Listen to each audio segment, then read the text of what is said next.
Oh, it's gone. Good afternoon. You're listening to Financial Survival, sponsored by Discount Gold and Silver Trading. I'm Melody Cedarstrom. Thank you for joining us this afternoon. It is the 10th of July, 2009. It is Friday. And again, thank you for joining us to this program today. Our telephone number is 1-800-375-4188. It is 1-800-375-4188 for all your gold and silver coin needs. And, of course, if you have any questions for the program, you can direct those to discountgoldandsilver@yahoo.com.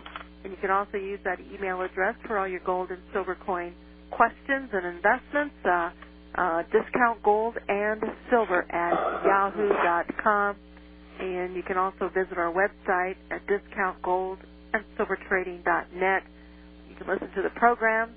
We archive them on a weekly basis, and, of course, there's various items in which you can read. DiscountGoldandSilverTrading.net is the website address. We did run a replay of Monday's program on Wednesday, so we are live today. So for those of you who do listen to the archives on the website, you will notice that Monday's program is playing in Wednesday's slot, and that is the reason. And I do want to thank each and every one of you who do email me to let me know that, if something isn't normal, that, it helps me for those things that we're not aware of. So, again, thank you for letting me know.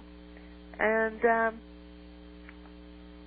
let's see. Let's just go right to the gold prices. And gold, again, tried to be green today, and it's just having a hard time staying to the positive side, but right now we're looking at 913.30. Silver is down 21 cents at 12.65. Platinum is down $1 at 11.15, and platinum is showing also down $1 at 2.38. And we've had a little bit of strength in the dollar today. And we'll be discussing the various markets with Robert Chapman from the International Forecaster. And we hope he's feeling better. Good afternoon, Bob. Yes. That's for effect. Yeah. He's back. You're back. Throat's just a little sore, but I had the Alex Jones warm me up this morning, so we're all set to go. Held me over as usually for an hour and a half, but I can live with that. Didn't expect much out of gold with the G8 going on, and the prices of commodities have been knocked down all week, as have the prices of gold and silver, and it should be over today, and next week it'll pick up again and go right back up again.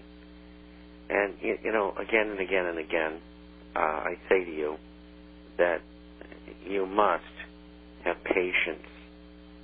Don't look at the price of gold or the price of your coins or the price of your shares every day. Please, just stay calm. We know where we're going, and we know what's happening. And you can see each and every day what's happening to America, how our freedoms are being taken away, how all of these secret Stasi-type outfits are emerging from Homeland Security and the federalization of police, law enforcement, NASA. I was just on with Wayne Madsen with Alex Jones, and Wayne says that the people who used to do the screening and the interviewing and all of the things that are done to hire somebody in the National Security Agency, they're now acting as a Gestapo. I mean, I used to work with these people. I had a crypto clearance to hire highest that's granted by the United States government at the time that I was there. And Wayne Madsen used to work there as well. And, you know, I just can't believe these things are happening. It's just absolutely incredible. And so you should be more concerned about what's going on within your government than you should be even about your investments, because, you know, if you're dead, you can't count the money. And so there should be priorities there. We're in serious trouble in America. And it gets worse every day. And so just be patient and be calm. Go after your congressman to get Ron Paul's 1207 out of committee. Get them to bring it to the floor for a vote. The Fed is terrified of this. Terrified. Two former Fed employees, Malkin and Taylor, come out today and said that they don't think these extra powers should be given to the Fed that the Treasury and the government are trying to give to the Fed, which must have been a blow to them. And, you know, while I was reading it, my assistant was here, and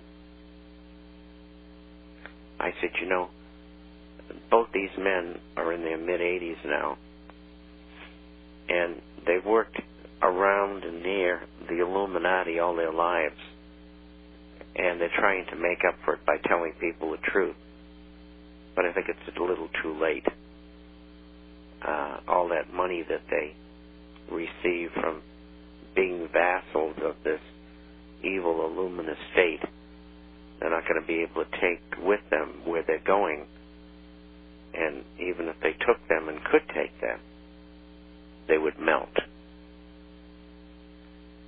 Speaking of melting, there are many of you who, in past times, know that I was on the air and have not been for the last 14 months with a group that did Forex investing. And I had over 100 complaints from people, and those people terminated their accounts with Pat Kiley. In tomorrow's issue of the International Forecaster, we have a article from the Minneapolis newspaper of yesterday explaining how a civil fraud suit has been brought against Kiley, Durand, and the other guy, I forget his name. And I talked to the people today who filed the lawsuit, and hopefully none of our subscribers are still involved, because I fear for your investments. But I told people it looked to be a Ponzi scheme, and these people were going to buy a farm and needed their money, which was some $5 million, and their money was nowhere to be found. I don't know whether this is going to remain a civil suit. They've frozen the assets of the company.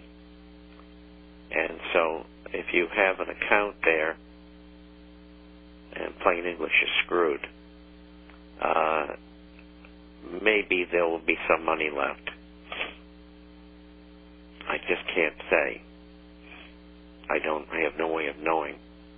But I do know one thing, that if these people are unable to retrieve the money that's been stolen, or the money that doesn't exist, we'll call it. We don't know whether it's been stolen. We don't know anything yet. We just know that they could not come up with the funds to deliver it to these people. But I know that if they cannot retrieve their investment, that they will bring criminal proceedings against these three people, and they will go to jail. And so I am glad that I recognized that scam for what it was, a Ponzi scheme. And you know what, Bob? From the first day he was on shortwave, the very first day he was on shortwave, I knew something wasn't kosher, because he never answered my question. And from day one, at least we should be able to get his Monday night program now on shortwave, but I hope everybody took your advice and took their funds out of there. Well, I hope they did too, and I think everybody who was a subscriber did. But